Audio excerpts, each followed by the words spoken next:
আজকে বানাচ্ছি কিমা মটর কারি। তার জন্য আমি কিমা নিয়ে নিয়েছি আর ভালো করে পরিষ্কার করে ধুয়ে নিয়েছি। এবার একটা মশলা রেডি করে নেব। তার জন্য নিয়ে নিচ্ছি আদা, রসুন, টমেটো আর কাঁচা লঙ্কা। এটা ভালো করে বেটে নেব। তারপর কিছু সবজি নিয়ে নিয়েছি, যেমন মটরশুঁটি, আলু আর পেঁয়াজ কুচি। এবার কিমাটা আমি প্রেসার কুকারে কয়েকটা সিটি দিয়ে নেব আর দিয়ে দেবো নুন আর হলুদ। এবার কড়াইতে তেল দিয়ে তাতে গোটা গরম মশলা, শুকনো লঙ্কা আর তেজপাতা আর অল্প একটু জিরে ফোড়নে দিলাম। তারপর দিয়ে দেব পেঁয়াজ কুচি। পেঁয়াজ কুচিটা একটু ভেজে নেওয়ার পর দিয়ে দেব কুচানো আলুটা। আলুটাও ভালো করে ভেজে নেব।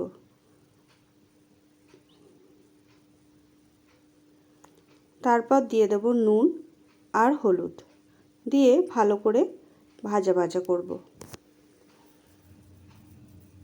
এবার দিয়ে দেব বেটে রাখা মশলাটা, দিয়ে ভালো করে মশলাটা কষিয়ে নেব। এবার দিয়ে দেব কিছু গুঁড়ো মশলা, যেমন ধনের গুঁড়ো, জিরের গুঁড়ো, কাশ্মীরি লঙ্কার গুঁড়ো দিয়ে ভালো করে আলুগুলো কষিয়ে নেব।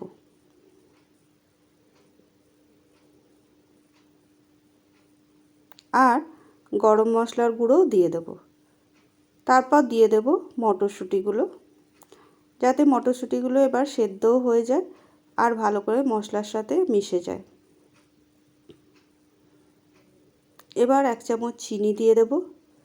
চিনি দিলে টেস্টটা ব্যালেন্স হয়।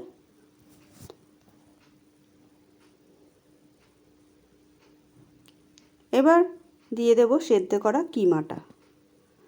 কিমার সাথেও এবার ভালো করে কষিয়ে দেব, যাতে কিমার মধ্যেও মশলাটা ভালোভাবে ঢুকে যায়। আরও কিছুক্ষণ আমি রান্না হতে দেব।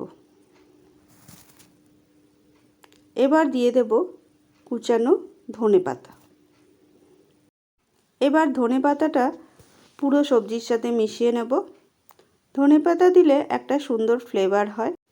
এবার আমি পরিবেশন করে দেব। তৈরি হয়ে গেছে কিমা মাটন কারি। আপনারা বলবেন এই রান্নাটা আপনাদের কেমন লাগলো।